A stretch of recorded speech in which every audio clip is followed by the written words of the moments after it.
Yo, what's up, guys? You know, for spicy food lovers and chili heads like us, it's all about the condiments, isn't it? Like if you're out at a restaurant and there's food that you haven't necessarily made yourself, the condiments can really make it nice and spicy and you know, kill that bland food for you. We have so many choices like hot sauces, you got sriracha, peri-peri sauce, powders, all kinds of great condiments that are out there, hot mustards. But one condiment that we really forget a lot about is ketchup. Ketchup's one of those things that seems to have been relegated back to like the kids' table, you know, squirting on the hot dogs. But really, ketchup has a lot of flavor. It's been kind of dumbed down over the years, and I think it's one of those condiments that you can really bring back to the forefront of good flavor.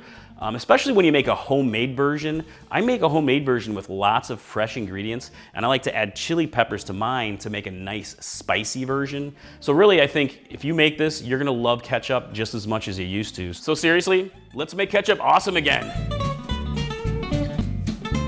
All right, so let's make some homemade ketchup, my friends. The first thing you wanna do is get a pan set up to medium heat, and I have all my ingredients set up to make this quick and easy.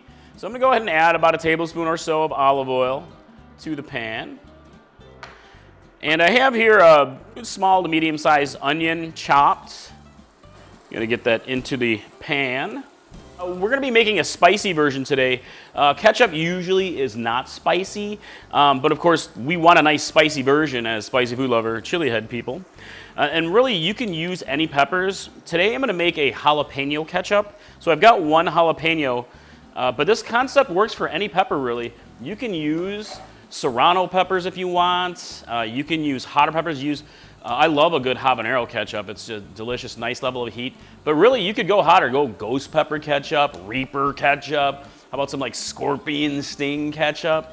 I mean, honestly, you can spice it up to really as hot as you want. But this is the best time to add those spicy elements while you're cooking them down so that everything will be melded into the ketchup, and it'll permeate the entire ketchup with a nice level of heat and spice. All right, I'm gonna go ahead and cook this down for about 5 minutes to soften up the peppers and onions, and then we will continue. All right, my peppers and onions have softened up nicely, so next we're gonna add 3 cloves of garlic. And for the garlic, it can be a rough chop. We're gonna be processing this in a bit. So cook it down for about 30 seconds to a minute, until you can, you know, of course, smell the gorgeous garlic blooming in the room. And next we have tomato. So here I have, I'm using canned tomato today, but you can use fresh. I have 28 ounces of diced tomato in their juices.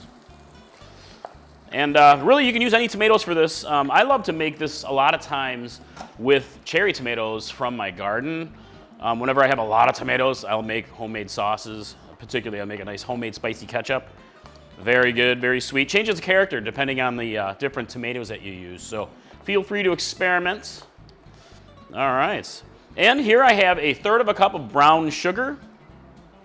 Add a nice touch of sweetness to the dish. And here's 1/3 cup of apple cider vinegar.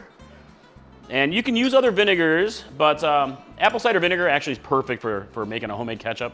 It's delicious. And extra tomato, we've got 3 tablespoons, a little bit more than 3 tablespoons actually, of some tomato paste. Get that into the pan here. And I have a couple tablespoons of Worcestershire sauce. Delicious flavor. Get this all mixed together and incorporated. Now let's talk about the seasonings. For the seasonings, I'm using a variety here. So here I have a 1/2 teaspoon of chili powder. It's an American chili powder blend, but you can use your favorite. You know, a nice blend is good, or just go for something straight like cayenne or smoked paprika, or both. Throw it all in. And here is a 1/2 teaspoon of ground mustard, and I have a 1/4 teaspoon of ground clove, and a 1/4 teaspoon of allspice. And I'm using just a little bit of black pepper today. I'm using about 1/8 of a teaspoon. You can really use as much as you want to, but I'm using precise measurements with this. So go ahead and mix everything together. And don't forget, of course, salt to taste. Probably use maybe a 1/4 teaspoon. maybe a little more, really to taste. So, all right, so we're gonna get this all mixed together. And once you've got everything nicely mixed, gonna bring it to a quick boil, and then we're gonna reduce the heat, and we're gonna simmer for about 45 minutes, really closer to an hour. And we're gonna let all those flavors meld and develop, and everything's gonna cook down and soften down. And it's become a wonderful, wonderful base for our ketchup. It's gonna be outstanding. So, all right, bring this to a boil, and then we will be right back.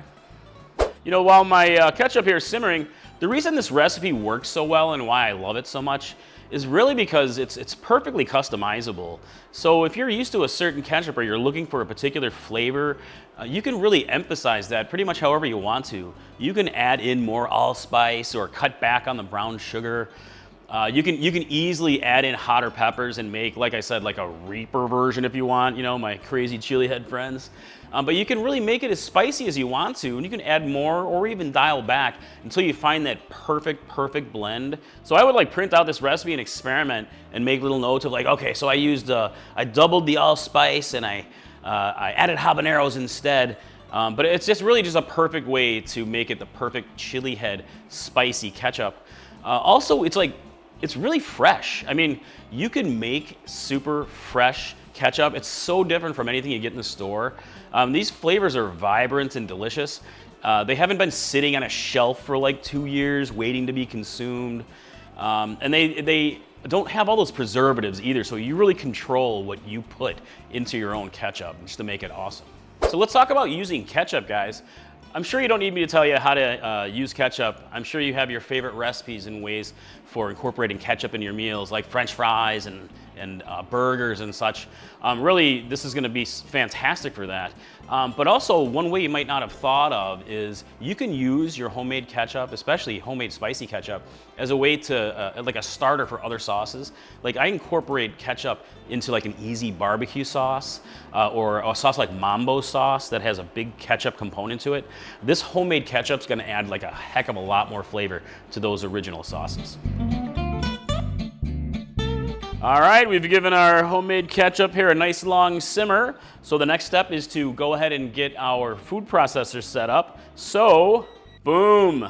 The next step, what you want to do here is you're going to go ahead and transfer your ketchup over to a bowl. And you can use a food processor or a blender, however you want to process it up, as long as it's nice and smooth. And just don't be like Mike and make a big mess in the kitchen. Try as I might, I cannot help but make a mess. All right, blender. Here we go. Process it up.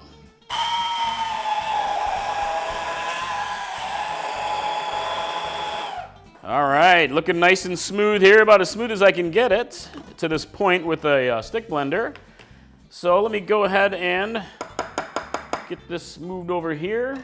And we're gonna go ahead and strain the homemade ketchup to get it extra smooth. All right, yep, straining is gonna make it even extra smooth. And you can keep it unstrained at this point and have a nice chunky ketchup. There's really no reason why you have to strain it. It's really just more for texture and a little bit more like you get at the store. So it's kind of like what more people are used to, a very, very smooth sauce. But really, again, you just leave it chunky and use it as desired. But I like to strain it, and then when you do strain it, if you have any of the leftover pulp here, you can toss that away, throw it in the garbage, or you can dehydrate it and make yourself a nice powder like a ketchup seasoning. Could be awesome, right?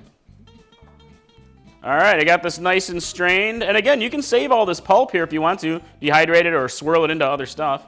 I'm gonna set this aside for now. And let's give it a quick taste. All right, look at that. It looks so good. Seriously. Homemade ketchup, spicy, yes. Bottle it up, guys. You can bottle it up pretty much however you want to. You can see how much it makes, 3, 4-ish cups or so. It kind of varies a little bit depending on certain ingredients. But I like to use squeeze bottles for this. It makes it real easy for, squirting on to pretty much anything. So, it's delicious stuff. Homemade ketchup, my friends. I hope you love it as much as we do. Hey, I'd really love to hear what you think of this recipe in the comments below. Give it a like for sure. But really, I'd love to hear what's your go-to food that you can't have without ketchup. So, but hey, if you guys are looking for another condiment recipe, check out my creamy jalapeno sauce. I just did that one recently and it's delicious, fantastic. Everybody loves that one and it's real popular. But also check out my homemade jardinera. That's a great condiment, very Chicago style.